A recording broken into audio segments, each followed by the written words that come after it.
हाय दोस्तों, मैं हूं आपका एसके और आज हम बात करेंगे बहुत ही इंपॉर्टेंट टॉपिक।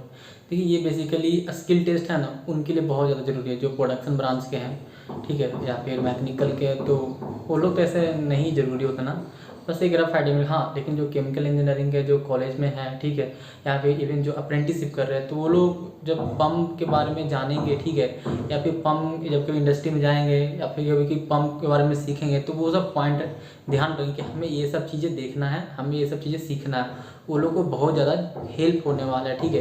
तो बेसिकली देखिए, हम किताब में जो भाषा लिखा हुआ ना कि how to start pump, method of या फिर step required to start a pump centrifugal pump, मैं उसकी बात नहीं कर रहा हूँ। उससे मैं यहाँ पर बात कर रहा हूँ प्योर इंडस्ट्री में कि आखिर इंडस्ट्री में स्टार्ट कैसे होता है, ठीक है। तो देखिए, तो हम लोग स्टार्ट करते हैं। अगर आप चैनल पर नए हैं तो please do subscribe and if you really like this video please press the like button. और अगर ज़्यादा से ज़्यादा हो सके तो जो केमिकल इंजीनियरिंग का स्टूडेंट है वहाँ तक शेयर कर सकते हैं ताकि वो लोग को हेल्प मिले, ठीक है।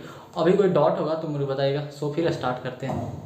तो देखिए, एक थोड़ा सा स्टेप आगे पीछे हो सकता है लिखने में, ठीक है, कभी ये वो आगे पीछे वो, पर बेसिकली इतना सा आप समझिए कि ये सब चीज़ें होता है। देखिए, जब आप प्लांट में जाइएगा, वहाँ पर जब काम कीजिएगा ना, तभी एक्चुअल आपको नॉलेज कर पाएगा। जैसे कि मैं अभी यहाँ पर हूँ, ये मैं अभी रिफाइनरी में तो वहाँ पर काम करता हूँ, तो मुझे पता है क्या क्या करना है, ठीक है, ऑटोमेटिक। अब यहाँ पर कौन सा स्टेप कहाँ, और कभी कभी देखिए हर एक पंप का हर एक प्रोसीजर होता है इसमें, ठीक है, ठीक है। अगर आप ये सोचिएगा कि भाई हम HPCL का जो SOP है IOCL के SOP बराबर कर दें, बिल्कुल नहीं होगा, ठीक है। वो लोग का सोचने का तरीका और काम करने का तरीका बिल्कुल अलग है। सब सारे पंप का, सारी इंडस्ट्री का SOP थोड़ा थोड़ा अलग होते हैं, ठीक है। तो मोर और लेस एक रफ आइडिया मिल जाएगी भाई स्टार्ट कैसे करते हैं, ओके।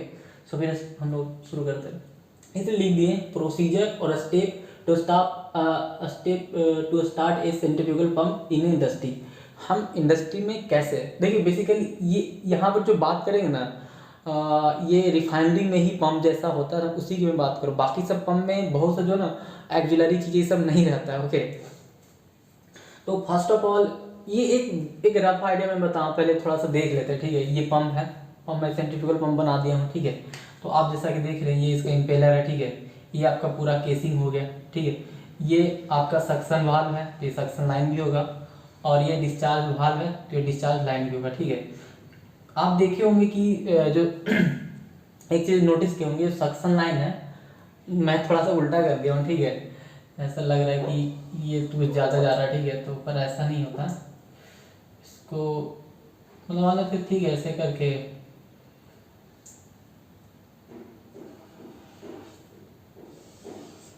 बेसिकली होता है क्या ना कि जो सक्शन वाल्व, जो सक्शन लाइन है, जो सक्शन लाइन उसका जो डाया है वो ज़्यादा होता है एज कम्पेयर टू डिस्चार्ज का, ठीक है। तो क्वेश्चन कभी कभी ये भी उठता है कि सक्शन का ज़्यादा क्यों होता है, डिस्चार्ज का कम क्यों होगा, ठीक है। तो हम इसके बारे में बात करेंगे। तो ये आपका सक्शन लाइन है, ये आपका डिस्चार्ज लाइन है, ओके। ये आपका इम्पेलर है, ये आपका केसिंग हो गया, ठीक है। और ये यहाँ पर जो पोर्सन रहता है ना, ऐसे करके ऐसे घुमाया हुआ रहता है, जैसे कि ये जो दिख रहे हैं ना, ये जस्ट एक ऐसे करके घुमाया हुआ रहता है, ठीक है। तो ये जो पार्ट है ना, इसको बोलते हैं इसेंट्रिसिटी, ठीक है। इसमें डिफरेंट डिफरेंट टाइप का इसेंट्रिसिटी होते हैं, ठीक है। तो उस चीज़ के बात में हम लोग बात नहीं करेंगे। तो बेसिकली मैं बता, इसको इसेंट्रिसिटी बोलते हैं, ठीक है। और ये सक्शन लाइन में हमेशा स्टेनर रहेगा और डिस्चार्ज लाइन में हमेशा एनआरवी रहेगा। देखिए, कोई भी इंडस्ट्री में थोड़ा सा बगल में घर बन रहा है, तो सॉरी फॉर इंटरप्शन, मैं उसको तो रोक नहीं सकता। प्लस अगर आप कोई दिक्कत तो आप हेडफोन लगा के सुन सकते हो, ओके। तो फिर यहाँ पहचानने का सबसे बेसिक है, जैसे कि आपको पंप के पास ले जाता है तो पूछेगा सक्शन लाइन कौन है, डिस्चार्ज लाइन कौन है। तो पहचानने का सबसे बेसिक आइडिया है, ये स्टेनर रहेगा सक्शन लाइन में और डिस्चार्ज लाइन में एनआरवी रहेगा, ओके। तो अगर मैं बात करूँ, देखिए मैं ऐसे अपने टेलीग्राम चैनल पे वीडियो फोटो भेज दूँगा कि भाई सक्शन कैसा दिखता है, स्टेनर कैसा दिखता है, ओके। तो आपको समझ में आ जाएगा, ओके। तो सक्शन के क्या काम है, जैसे कि जो पार्टिकल आया, जो फ्लूइड आया, तो उसमें से जो भी मतलब क्या हुआ कि बहुत सा पार्टिकल रहते हैं, बड़े बड़े या ढेला उला या फिर कोई भी चीज़ रहते हैं, तो वो सब इसमें छना जाता है, मतलब स्टेन हो जाता है। ताकि अगर मान लेते हैं कोई पत्थर या फिर कंकड़, कोई अगर स्टोन अगर अंदर चला जाएगा तो हमारा जो इम्पेलर है वो उसको तोड़ सकता है, ओके। तो इसीलिए हम लोग स्टेनर लगाते हैं। एनआरवी क्या काम करता है, एनआरवी मतलब नॉन रिटर्न वाल्व, मतलब ये चीज़ अगर इधर से गया ना, ये चीज़ इधर से गया तो वापस नहीं आया, ये हमेशा इधर से जा सकता है लेकिन वापस नहीं आएगा। ओके, तो एक चीज़ ये हो गया एनआरवी और डिस्चार्ज वाल्व। एक क्वेश्चन ये पूछा जाता है कि हम एनआरवी पहले लगाते हैं क्यों, डिस्चार्ज वाल्व बाद में क्यों लगाते हैं, एक क्वेश्चन ये भी पूछा जाता है। तो बहुत जायज़ सी बात है कि डिस्चार्ज वाल्व पहले एनआरवी के बाद में आता, क्या दिक्कत था, नहीं दिक्कत है। सपोज दैट देखिए ज़्यादातर चांस ये रहता है कि इसके वाल्व का पासिंग होने का ज़्यादा चांस रहता है, ठीक है। एनआरवी का पास होना थोड़ा कम चांस रहता है, लेकिन कोई सपोज दैट कोई आदमी गया बोला भाई डिस्चार्ज लाइन बंद कर दो, लेकिन बंद किया अच्छा से प्रॉपर बंद नहीं हुआ, या फिर जो जाना चाहिए किसी और कारणवश से, ठीक है, या सर्टेन टाइम के बाद क्या हुआ वहाँ पर फॉलिंग आ गया, ठीक है, या फिर वो थोड़ा बहुत जितना डाया होना चाहिए वो टूट गया, कम हो गया, ठीक है, तो उसके वजह से वो पास होने लगा। तो अगर सपोज दैट ये चीज़ यहाँ रहता और ये पासिंग होने लगा तो हमारा बैक फ्लो आने लगेगा नहीं यहाँ पर से। तो इस चीज़ को इसलिए ध्यान में रखा जाता है। ऐसा नहीं है एनआरवी यहाँ पर आएगा तो ये फिर रोकेगा, अरे भाई तो फिर भी जो इतना चीज़ है ना वो रखा जाता है। लेकिन इसका इसका इसका इस्तेमाल ठीक है, मैं समझता हूँ कि अगर आप यहाँ रखते तो सेफ काम हो सकता था, लेकिन इसका इस्तेमाल मेंटेनेंस के समय होता है। इस सपोज दैट हमारा एनआरवी ड्रॉप करना है, ठीक है, एनआरवी में कुछ प्रॉब्लम आ गया, ठीक है, एनआरवी कब तक ऐसे बेचारा खड़ा रहेगा, ठीक है, कभी तो ऐसा हमेशा है ऐसे थोड़ा रहेगा, खराब होगा। तो एनआरवी कभी कभी प्रॉब्लम में आ गया, ठीक है, तो पूरा हमें ड्रॉप करना होगा तो ये डिस्चार्ज वाल्व बंद रहेगा। अगर सपोज दैट हम ये वाला चीज़ यहाँ रखते हैं, ठीक है, ये वाला चीज़ यहाँ रखते हैं, एनआरवी यहाँ रखते हैं और हमें एनआरवी कोई प्रॉब्लम होगा तो यहाँ से ड्रॉप करेंगे तो जानते हैं इसके बाद कोई वाल्व भी नहीं रहता है, हमें एक्स्ट्रा एक और वाल्व देना पड़ेगा, मतलब एक डिस्चार्ज वाल्व हमें और देना पड़ेगा। तो बेसिकली आइडिया ये है कि जब हम शटडाउन में मतलब जब मेंटेनेंस में ले जाते हैं तो हम लोग क्या करते हैं, या फिर एनआरवी ख़राब हो जाता है, एनआरवी को ड्रॉप करना है तो हम लोग डिस्चार्ज वाल्व को फुल्ली आइसोलेट करके एनआरवी को आराम से कर सकते हैं। लेकिन यही चीज़ एनआरवी यहाँ रहेगा और डिस्चार्ज वाल्व यहाँ रहेगा, तो अगर एनआरवी ड्रॉप करना है तो इसके आगे भी हमें एक वाल्व की ज़रूरत पड़ेगा ताकि उधर से जो फ्लूइड है पाइप में वो वापस ना आए, ठीक है। तो यहाँ पर ही यही फंडा यूज किया जाता है। और भी देखिए डिफरेंट पाइप में ये सब अरेंजमेंट अलग अलग चीज़ होते हैं। हाँ, हम बात कर रहे थे कि सक्शन ज़्यादा होता है एज कम्पेयर टू डिस्चार्ज का डाया से। तो देखिए आइडिया ये है, ये चीज़ आप ये देख रहे हैं यहाँ पर ही, तो ये थोड़ा सा ज़्यादा प्रेशर है, कोई फ्लूइड को है ना, मुझे एग्जैक्ट इसका वर्ड ध्यान में नहीं आ रहा कि सक्शन क्यों ज़्यादा रख रहे हैं।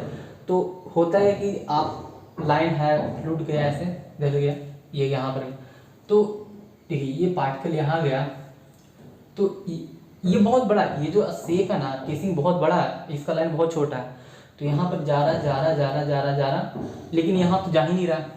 तो इसमें हमें ज़्यादा अमाउंट में चाहिए। एक बार ऐसा थोड़ा ना कि यहाँ से गया ऐसे निकल गया, अगर फ्लूइड ऐसे गोल गोल घूमेगा, जब उससे प्रेशर ज़्यादा मिलेगा तब तो वहाँ जाएगा। तो यहाँ पर टाइम लगते हैं, तो हमें इसमें ज़्यादा फ्लूइड देना है, इसलिए हमें इसमें ज़्यादा फ्लूइड देना, तो इससे थोड़ा डाया हम लोग ज़्यादा रखते हैं। तो आप इंडस्ट्री में सक्शन डिस्चार्ज लाइन पहचानने का सबसे बेस्ट है कि ये डिस्चार्ज इसका ज़्यादा मतलब डाया ज़्यादा रहेगा, इसका कम रहेगा। अब बोलिएगा कि आइसोलेशन रहेगा, इंसुलेशन रहेगा, तब कैसे पहचानेंगे, तब उसका कोई एक ही रास्ता है, स्टेनर को देखिए, स्टेनर दिख जाएगा और एनआरवी दिख जाएगा, इससे पहचाना जाता है। ओके, ये चीज़ होगी, आपको समझ में आ गया। और इसी में जानते हैं एक सक्शन लाइन में आपका जैसे कि हमें आपका 3 गो है, एक केसिंग का ड्रेन पॉइंट रहेगा और एक सक्शन लाइन का ड्रेन पॉइंट रहेगा और एक डिस्चार्ज लाइन का ड्रेन पॉइंट रहेगा, ठीक है। तो ड्रेन पॉइंट दिया इसलिए जाता है कि जैसे कि हमें कोई मेंटेनेंस में देना है, ठीक है, यहाँ पर ही जैसे हमको ये पंप खराब हो गया, हमें मेंटेनेंस देना, तो हम लोग यहाँ पर क्या करते हैं, जितना भी फ्लूइड है तो ऐसे खोलेंगे तो भाई दिक्कत है ना, तो हम लोग एक ड्रेन पॉइंट से निकाल के हम लोग आउट कर देते हैं। तो वो जनरली CVD में होता है और OWS में होता है। CVD मतलब क्लोज ब्लो डाउन, OWS में ऑयल वाटर सीवेज बोलते हैं, ठीक है। ये मतलब ओपन, ये वाला ओपन रहता है, ये जो है ना OWS वाला, CVD वाला क्लोज रहता है। तो इसमें जो हमारा हैजार्डस मटेरियल है या फिर कोई ऐसा चीज़ है जो एक्सटिंग्विशेबल है, जो जल सकता है, ठीक है, मतलब फ्लेमेबल है, तो वो चीज़ को हम लोग बाहर नहीं रख सकते, तो इसीलिए हम लोग क्लोज ब्लो डाउन में डालते हैं, वो बंद रहता है, उसमें डाला जाता है। तो हम लोग इसमें बाद में बात करेंगे, ठीक है। अब देखिए चेक द। सबसे पहले हमें क्या करना है, अगर आपको फील्ड में ले जाता है और पूछता है कि क्या क्या कीजिएगा, तो हमें सबसे पहले ये करना है कि केसिंग, सक्शन, डिस्चार्ज का ड्रेन पॉइंट है वो फुल्ली आइसोलेट होना। देखिए हम पंप अब स्टार्ट करें, एक पंप जो था वो रखा हुआ फील्ड में, हम पंप को स्टार्ट करने के लिए बोला गया है। हमें ये नहीं पता है कि वो मेंटेनेंस में से आया था नहीं आया था, हो सकता है पंप जो मेंटेनेंस में से आया होगा, सक्शन केसिंग का या फिर जो ड्रेन पॉइंट है वो खुला छोड़ दिया होगा। वो लोग का अपना रिस्पॉन्सिबिलिटी नहीं लेगा ना, हम लोग ही करना है। तो एक सक्शन लाइन में होगा, एक डिस्चार्ज लाइन में होगा, एक केसिंग होगा। केसिंग के लिए जो होता है वो बताएंगे क्यों होता है। तो ये सब के ड्रेन पॉइंट को हमें सबसे पहले बंद करना है। मतलब बंद करने का मतलब हमें चेक करना है कि भाई बंद है या खुला है। अगर खुला है तो फुली आइसोलेट कर देना है। ओके, फिर हमें lube oil, lube oil cup में देखिए यहाँ पर फोटो में नहीं बता पा रहा हूँ। लूब ऑयल चेक करना, एक कप छोटा सा ऐसा रहता है, ऐसा रहेगा, इसमें लूब ऑयल रहेगा, ठीक है। तो इसमें देख लेना लूब ऑयल लेवल है या नहीं, ठीक है। फिर हमें देखना shaft is free to move, जैसे कि ये लाइन है जो शाफ्ट है इतना बड़ा, ये ऐसे जाएगा सबका, और यहाँ पर ये एक मोटर कनेक्टर रहेगा, ठीक है। ये शाफ्ट को कभी कभी लोग शुरू में देख लेते, देखो इंडस्ट्री में है तो लोग मेंटेनेंस में करके दिए तो इतना तो विश्वास है कि शाफ्ट फ्री रहेगा, तो ऐसे जनरली बोला जाता है कि एक बार चेक कर ले, लेकिन कोई चेक करता नहीं करता, ठीक है। वो जरूर थोड़ा एक मतलब एक नॉर्मल प्रोसीजर बता रहा हूँ भाई कि ये सब किया जाता है, ठीक है। तो आपका जो शाफ्ट जो है वो फ्री टू मूव है कि नहीं, मतलब shaft is free to move, वो रोटेट कर रहा है कि नहीं रोटेट कर रहा है किसी कारण से, वो चेक किया जाता है। फिर है कि चेक मैकेनिकल सील, मैकेनिकल जो सील है वो प्रॉपर वर्किंग कर रहा है। कहने का मतलब ये हुआ कि वो उससे कोई लीकेज का कोई तो इशू नहीं ना है, ये देखिए। हाँ, फिर अगर कोई पंप है उसमें कूलिंग का प्रोविज़न दिया हुआ, मतलब ठंडा करने का, सर्कुलेशन करने का। जैसे कि हमारा क्या क्या होता है ना, जो मैकेनिकल सील है, जैसे कि हम इसमें मैकेनिकल सील जहाँ पर ही है वो पंप जो है ना हॉट सर्विस के लिए है, उसमें टेम्परेचर आपका 100 डिग्री 200 डिग्री सी आसपास रहता है। तो हम क्या कर रहे हैं, हमें कूलिंग प्रोविज़न क्यों देना पड़ता है। जो देखिए सील का खासियत ये है कि एक टेम्परेचर से ज़्यादा दीजिएगा ना तो सील मतलब ऐसा गोल गोल मारने की सील है, सब बोलते हैं। तो ये क्या होता है, एक्सपेंशन होगा ना। जैसे सील देखिए, सील बहुत ज़्यादा महंगा आता है, मैकेनिकल सील बहुत ज़्यादा महंगा आता है, तो इसे हमें ख़राब होने से बचाना है। तो कोई भी चीज़ को अगर टेम्परेचर ज़्यादा मिलेगा तो एक्सपेंशन होगा, तो इसका आकार थोड़ा शेप चेंज हो जाएगा, और जैसे शेप चेंज होगा तो फिर लीकेज आ जाएगा। तो इसीलिए बोला जाता है कि अगर वो हॉट पंप है, ठीक है, अगर 100 डिग्री 200 डिग्री से उसमें जा रहा है तो वहाँ पर कूलिंग प्रोविज़न देखना है। तो जो मैकेनिकल सील से एक कूलिंग वाटर उससे जाता है और फिर निकल के वो हमेशा सर्कुलेट होते रहता है। तो इसीलिए बोला है अगर कूलिंग प्रोविज़न है, कूलिंग प्रोविज़न पहचानने का बहुत सिंपल नियम है कि उसमें ब्लू कलर का जो लाइन लगा हुआ होगा ना, वो वाटर का होता है, तो वो लगा हुआ है तो वो कूलिंग प्रोविज़न वहाँ पर दिया हुआ, वो भी स्टार्ट कर देना। ओके, फिर सक्शन, जो सक्शन लाइन है, लाइन ऑफ सक्शन वाल्व, जो सक्शन वाल्व है इसे लाइन अप कर देना। Okay, line of the minimum circulation line. तो अब हम मिनिमम सर्कुलेशन लाइन है उसे भी हमें क्या बोलते हैं, लाइन अप कर देना, ठीक है। मिनिमम सर्कुलेशन लाइन जो है, जैसे कि ये ऐसा रहता है कि इधर से तो गया आपका डिस्चार्ज से देखिए जहाँ से लाइन, जहाँ से मतलब सक्शन लाइन से आ रहा है, ठीक है, तो उसका एक टैप लेके डिस्चार्ज वाल्व में शायद डाल दिया था। देखिए होता है क्या है, ये चीज़ मान लेते इस टैंक से आ रहा होगा, ठीक है, सपोज दैट इस टैंक से इधर से आ रहा है, इसमें गया, ठीक है। तो कभी कभी हुआ क्या कि बाई चांस कभी कभी मान लेते हैं कि ये ख़राब हो गया, या फिर जैसे कि चालू की, या फिर प्रेशर एक्सेसिव हो गया, जितना फ्लो रेट है चाहिए वो बहुत ज़्यादा हो गया, तो एक लाइन रहता है पतली सी लाइन, ठीक है, ऐसे जाएगा और इसमें चला जाएगा। अगर जैसी ज़्यादा हुआ ना तो ये ऑटोमेटिक इसमें से चला जाएगा, ये भी जहाँ से आया है ना वहाँ चला जाता है। तो ये मिनिमम सर्कुलेशन लाइन के कि इतना सर्कुलेट ये चीज़ होते रहता है, इधर से गया फिर यहाँ आया फिर यहाँ से गया, तो ये सर्कुलेट होते रहता है। इससे हमारा जो है ना, इस पर ज़्यादा लोड पड़ता नहीं है, इससे थोड़ा सेफ्टी के लिए ज़्यादा कंसर्न की बात होती है। और भी इसका यूज करने का पर्पस है जो हम लोग बात नहीं करेंगे यहाँ पर।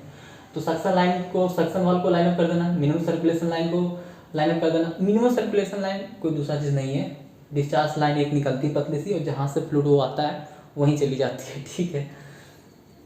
फिर अब स्टार्ट प्राइमिंग। तो देखिए प्राइमिंग बहुत तरीके से हो सकता है। सपोज दैट जो आपका जो सक्शन जो लाइन है उसमें जो फ्लूइड आ रहा है वो पंप के टॉप से आ रहा है। सपोज दैट मान लेते हैं कि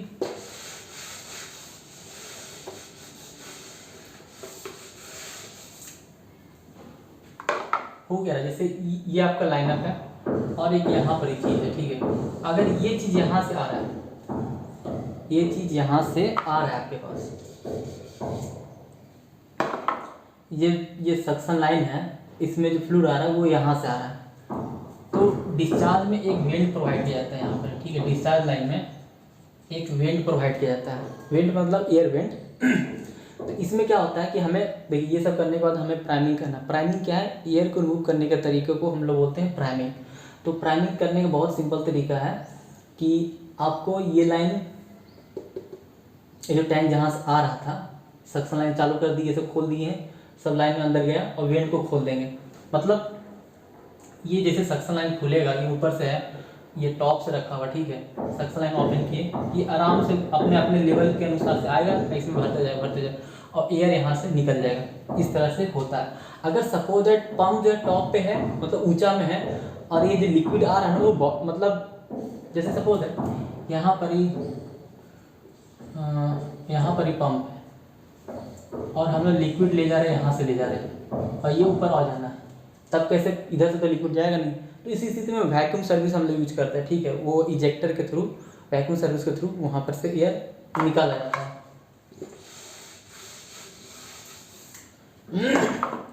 तो मिनिमम सर्कुलेशन लाइनअप कर दिए हैं, स्टार्ट प्राइमिंग कर दी है, कैसे करता हूँ। अब जो है ना पंप जो है ना वो रेडी टू स्टार्ट है, ठीक है। ये सब करने के बाद पंप स्टार्ट है, ठीक है। हम पैनल से एक बार बस कांटेक्ट कर लेंगे कि पंप जो है स्टार्ट रेडी है, स्टार्ट करने के लिए मैं चालू कर सकता हूँ कि नहीं, वो बोल देंगे कि ओके हमारी तरफ से। अब यहाँ पर ही ओको, जैसे ओके बोल दिए तो हमें देखिए एक छोटा सा होता है क्या, एक ऐसे बड़ा सा रहता है और इसमें एक गोल रहता है, एक गोल रहता है, ठीक है। एक और ऐसे रहता है। तो एक शट डाउन का रहता है, और एक स्टार्ट का रहता है। तो ये सब करने से पहले क्या करना रहता है, इस एक बटन होता है, मान लेते हैं कि ये स्टार्ट का है और ये शट डाउन का है, ठीक है। ये शट डाउन का है। इस ये जो है इसके पीछे एक और ऐसे गोल से घुमाया हुआ रहता है, एक ऐसे बटन है, ठीक है, और एक ऐसे घुमा के और एक ऐसे लटका हुआ रहता है। तो सबसे पहले क्या किया जाता है ना, तो यहाँ पर एक चीज़ और लिखा रहता है, ठीक है। एक इंडिकेशन रहता है ऐसा कि वो ऑटो में है या फिर मैनुअल में है। एक मतलब ग्रेजुएशन रहता है, वहाँ पर लाइन वो बताता है। जैसे सपोज है एक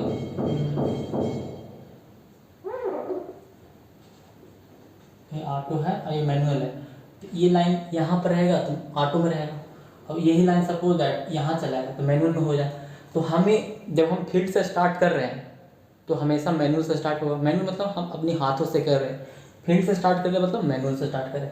जब ऑटो में रहेगा ना तो हम ये सब चीज़ कर देंगे ना, तो पैनल से स्टार्ट कर सकते हैं। इसका मतलब ये होगा। तो सबसे पहले चेक कर लेना है ऑटो में है मैनुअल में। अगर ऑटो में है तो हम उसे मैनुअल में कर देंगे, थोड़ा सा घुमा के, ठीक है, स्विच से घुमा के मैनुअल कर देंगे। और उसके बाद प्रेस बटन जो बंद रहता है उसे थोड़ा सा रिलीज किया था, रिलीज करने मतलब खोलना होता है, ऐसे घुमाइएगा ना तो खुल जाएगा। ओके, तो वही पंप रेडी टू स्टार्ट था। फिर हम लोग ऑटो मैनुअल चेक किए तो मैनुअल में करने के बाद उसे हम लोग रिलीज करते हैं, स्टार्ट बटन को, स्टार्ट मतलब रहता है, रिलीज कर देते हैं। फिर वो हम लोग क्या करते हैं, पैनल से एक बार फिर से कॉन्टेक्ट करके पूछते हैं कि आप स्टार्ट कर रहे हैं, ठीक है। तो इसलिए हम लोग जो ग्रीन बटन है, जो पुश बटन दिखा था स्टार्ट, उसे क्लिक करेंगे, पुश करेंगे और फिर वो स्टार्ट हो जाएगा। ये सब होने के बाद हम लोग एक बार चेक कर रहे हैं कि अब कोई भी अबनॉर्मल साउंड नहीं होना चाहिए, ठीक है। अब कोई भी अबनॉर्मल साउंड नहीं हो रहा है, कोई लीकेज नहीं हो रहा है, ठीक है।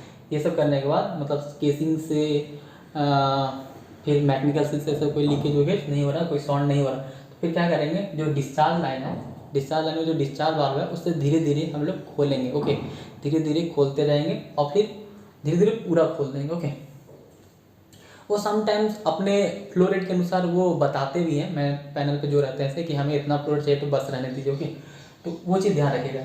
और फिर ये सब होने के बाद करंट भी शो करता है, ठीक है, वहीं पर बगल में रहता है, करंट शो करता है। तो उस पर सारे पंप के जहाँ पर स्टार्ट और शट डाउन रहता है लिखा, वहाँ पर एक बताया रहता है कि इतना ही करंट इससे लेना चाहिए, ठीक है।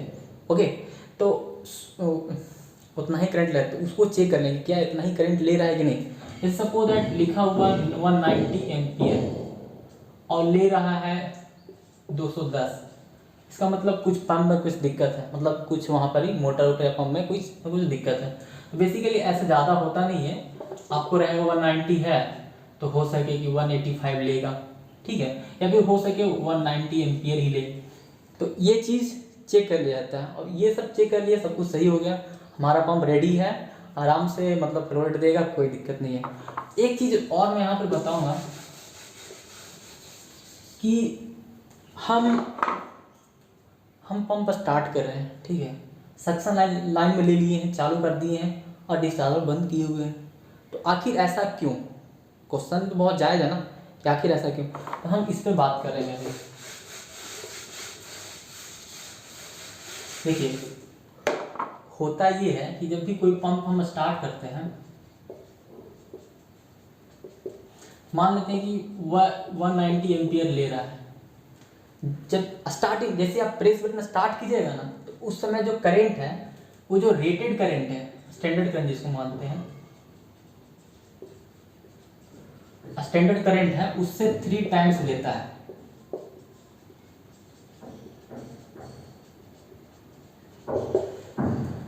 देखिए पहले सुनिएगा, जो पंप था उस पर एम्पियर लिखा हुआ था 190 ये लेगा, लेकिन जब हम स्टार्ट करते हैं तो उससे 3 गुना वो एम्पियर उस समय खींचता है, ठीक है।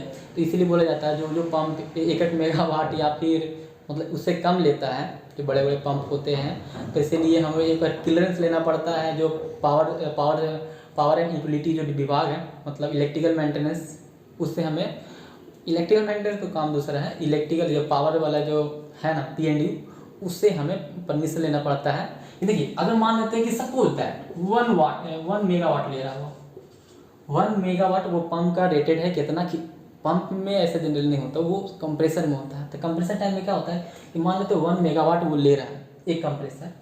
तो जब हम स्टार्ट करेंगे, देखिए हम कंप्रेसर के बारे में पता नहीं, वहाँ पर ये पंप कैसे स्टार्ट करेंगे, जब जैसे इसको स्टार्ट करेंगे ना, तो ये सपोज दैट 3 टाइम्स होगा, 3 गुनी 1 यानी 3 मेगावाट ले लेगा।